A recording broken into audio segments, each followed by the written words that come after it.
Hi everyone, welcome. It's Dr. Sam White here, and today I'm joined again by Iain Clifford, founder of Matrixfreedom. Iain, if you don't mind, can we talk a little bit about your background? I'm a firm believer that every problem has a solution, and the only way of achieving and delivering solutions is first of all understanding what the problems are, and that requires research. Then you have to have the ability to join the dots up. You've got to be able to understand what is the real causes of the problem. And then if you're passionate and dedicated about delivering the solution, anything, in my opinion, is possible. And that's Matrixfreedom in a nutshell. You know, there's lots of problems. I've done a lot of research.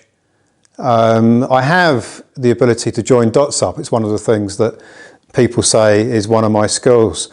And we're very dedicated and very passionate about delivering on those solutions. I think you're going to probably, you know, for this video, want some background on who I am, where I've come from, what are my qualifications, when was my awakening moment? I'm sure you'd like to know about that. You know, what's really driving Matrixfreedom? Why have I spent so many hours? Why do I work 7 days a week building Matrixfreedom on all of the things that we're doing? And then I'm sure at the end you're going to want to ask me more questions. So if you don't mind, that's the sort of format that I've got in mind for our chat about me. It's very difficult to talk about yourself, of course, but I'll give it a try. Very early on, when I was a teenager, I was a very keen sports person. I was fanatical about playing football. I was tipped to become a professional footballer. I was also a very good athlete. I was super fit, and that was my world. I really thought I was going to make a living from playing football. And in the very first few months of just after turning 18, I had a head-on car accident and it caused permanent damage to the lower part of my spine. And I never really played football at the level I knew I could from that moment forward.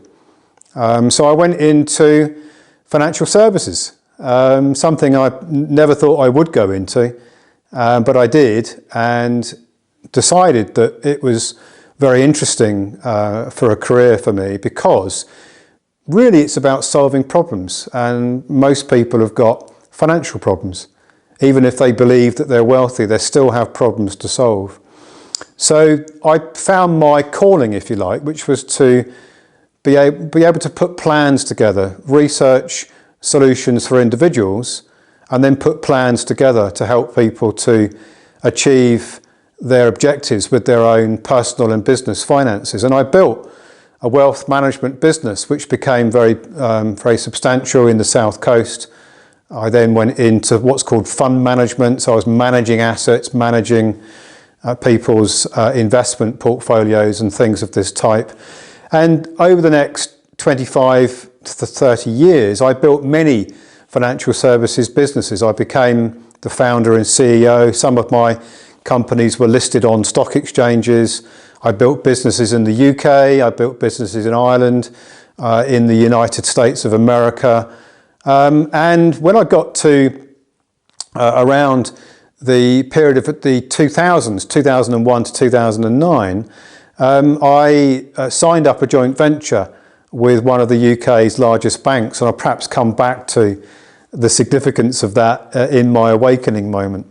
So that's really a bit of my background. It's very, you know, don't want to go into too much detail. You kind of got the picture. Professionally qualified, Chartered Insurance Institute, professionally qualified in all sorts of financial disciplines: investment management, wealth management, tax, trust, insurance, custody, many things. I won't bore people with all that because it's not that relevant. But I think, you know, to describe me as a problem solver is what a lot of people have said about is probably my most dominant quality. Is I'm able to see problems, understand what they are, and then come up with solutions. And I think that's because I have a mindset of the INTJ. So I'm like the architect. I'm able to see, I'm able to make the complex simple. I'm able to compartmentalize. I'm able to, to understand what is important about a subject and then find out how to solve a problem. And that's really, I guess, in a nutshell, what many people have said is they think is my best quality.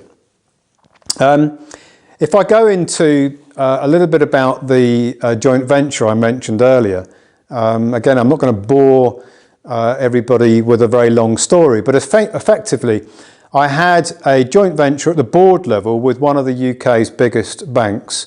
I was providing an investment management and what's called a market making service. And we were developing solutions for people, 12 financial planning solutions being marketed through wealth management firms. And the bank was providing a credit line. So they were providing funding through credit line. I was providing assets, I was managing the assets and building out solutions for retail consumers who were being advised by their own wealth management firms. Well, the venture was highly successful. I had a massive growth in my business. We ended up with 120 staff, a very big turnover. We were doing very well financially. And in 2008, the bank decided it was going to seize assets from the clients of the financial planning solutions. And they basically, without going into a lot of detail, made me a scapegoat for a very substantial asset stripping exercise, which was going on all over the UK, unbeknown to me at the time. In fact, there's reports of 90 billion of assets that were effectively stripped from high net worth individuals and ordinary individuals, or just ordinary, ordinary individuals through their banking relationships. And I didn't realise at the time, this was 2009, 2010, that this was really a part of a global asset stripping agenda all across the world. Most of the developed countries were going through what was apparently the global credit crisis, but actually it was an asset stripping exercise. What happened to me was that I didn't realise at the time that I'd been made a patsy for the bank. My business had been made a patsy, and my business had been effectively made a scapegoat to cover up one small part of this much bigger asset stripping agenda that was going on all around us. As a result of that, my company was forced into liquidation. My company was now in the hands of a firm of liquidators, and they accepted everything that the regulatory organisations were saying about me. Unbeknown to me, this is all done behind my back. My company ended up with a censure, a public censure, not me personally, but of my company. My company was now in liquidation. So my reputation was ruined. I ended up on national TV, I ended up on national radio, I ended up on in all different national newspapers. And the story that was being told was that somehow my firm and I were responsible for why people had lost their assets. But the reality was it was the bank that was stripping the assets and making me the scapegoat. So I was kind of driven out of financial services. At that stage, I'd been running financial services businesses for 30 plus years. And I tried to get justice. I thought, well, there must be a way of getting the truth out there. My clients need their assets back. I need to rebuild my reputation. So I took on the financial establishment in the High Courts. It took many, many years to get the case into the courts. I took them on. I ran out of money along that journey. So I did all the case myself. I actually took the financial regulators on myself without any lawyers or barristers. And I was making some really good progress with my case. And in 2018, where I thought I was going to finally get to the point where I was going to get justice for my clients and for myself, my case was scrubbed from the record. and you can't find any trace of my case now, which is quite revealing in itself, and probably part of my awakening moment to what's really going on. And as a result of taking on the financial establishment, multiple business ventures that I was trying to create were also undermined. In fact, 7 business ventures in a row were undermined by the financial establishment to kind of get me out of the way, to ruin my resources, to undermine again my reputation and destroy my ability to build anything, because all the time I had resources, I was a threat to them, of course. So it became very difficult for me to operate, even at a personal level. When you've had 7 ventures destroyed one after the other, you kind of run out of energy, you run out of financial resources, and you run out of ideas on what to do next. And that's where I was in 2018. And that really was the catalyst for my big awakening moment, because when I wanted to really understand what was driving the financial establishment to do what they were doing to me and to many others, it became very clear to me that the whole subject of money, and given that I'm professionally qualified, I've been running money, managing money, advising on people's money affairs all of my professional career, it was astonishing to me to discover that the banks don't actually lend any of their own money, and that all of the credit that is virtually 100%, 97% in fact, of the credit that is running around the world economy is created by us. And when I studied that and discovered that that was absolutely how the financial markets are built, is basically off the back of our credit, that was a massive element of my wake up. If that's going on, if I'm professionally qualified, if I'm supposed to be the guy you come to about money and I don't even know how it really works, what else is going on that we don't know about? And that was the beginning of my awakening and beginning of my motivation to build Matrixfreedom as a global freedom community. And we'll perhaps talk about that later on, more about that. But really it's about freedom via financial abundance. How do you become financially abundant? And then how do you use that to become free of the control systems which are all around us? And my journey, although it's been very stressful for me, and I've had many setbacks and many disappointments and many frustrations, my journey is the reason why I've created Matrixfreedom. It's why I've got so much passion. It's why I'm building it the way I am, because I don't want anybody to suffer some of the hardships I've suffered in the last 10 to 15 years. There's a way of avoiding it.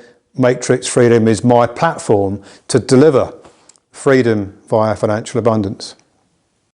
Iain, looking back, why do you think you were never taught about how money really works in your professional qualifications?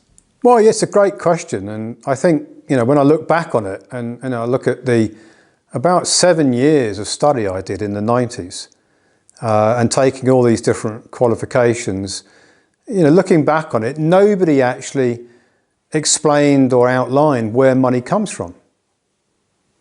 There's lots of theories out there, but nobody really focused down and honed down on it. And I think the reason for that is because once you start to understand that we are the creditors, and that 97% of money, which is actually just credit or currency, is originating from us.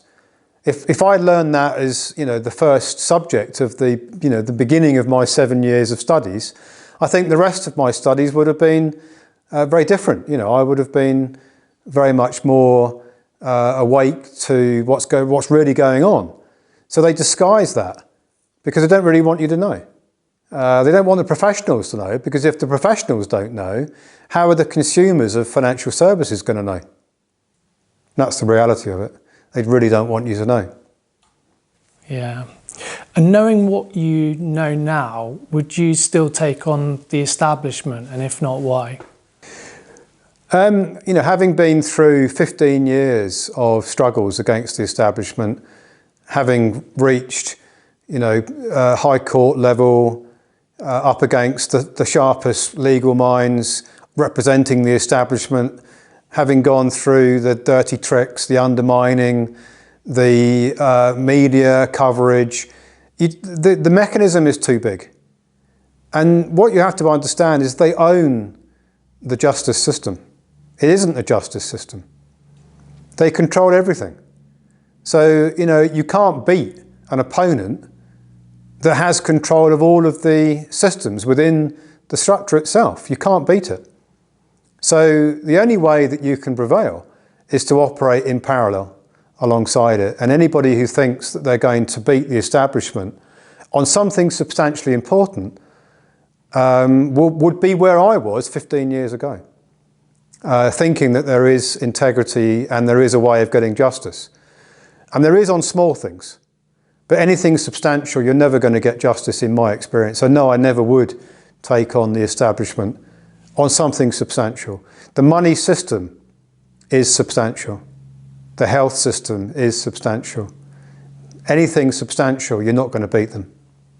And the Matrixfreedom of objective is a massive endeavour. What makes you think you can make this work? Well, I think collectively there's a lot of energy. You know, we've been through 3 years of lockdowns and restrictions and nonsense, to be quite honest, with the so-called pandemic. A lot of people are waking up. A lot of people want freedom. And I think that collective energy that comes together from a large community, and the motivation that is coming through that flow of energy. And, you know, if you think of, you know, probably a bad analogy, but look at any war. What happens to technology in war? It accelerates. Well, we're in a war, whether we like it or whether we don't. We're in a war for our freedom.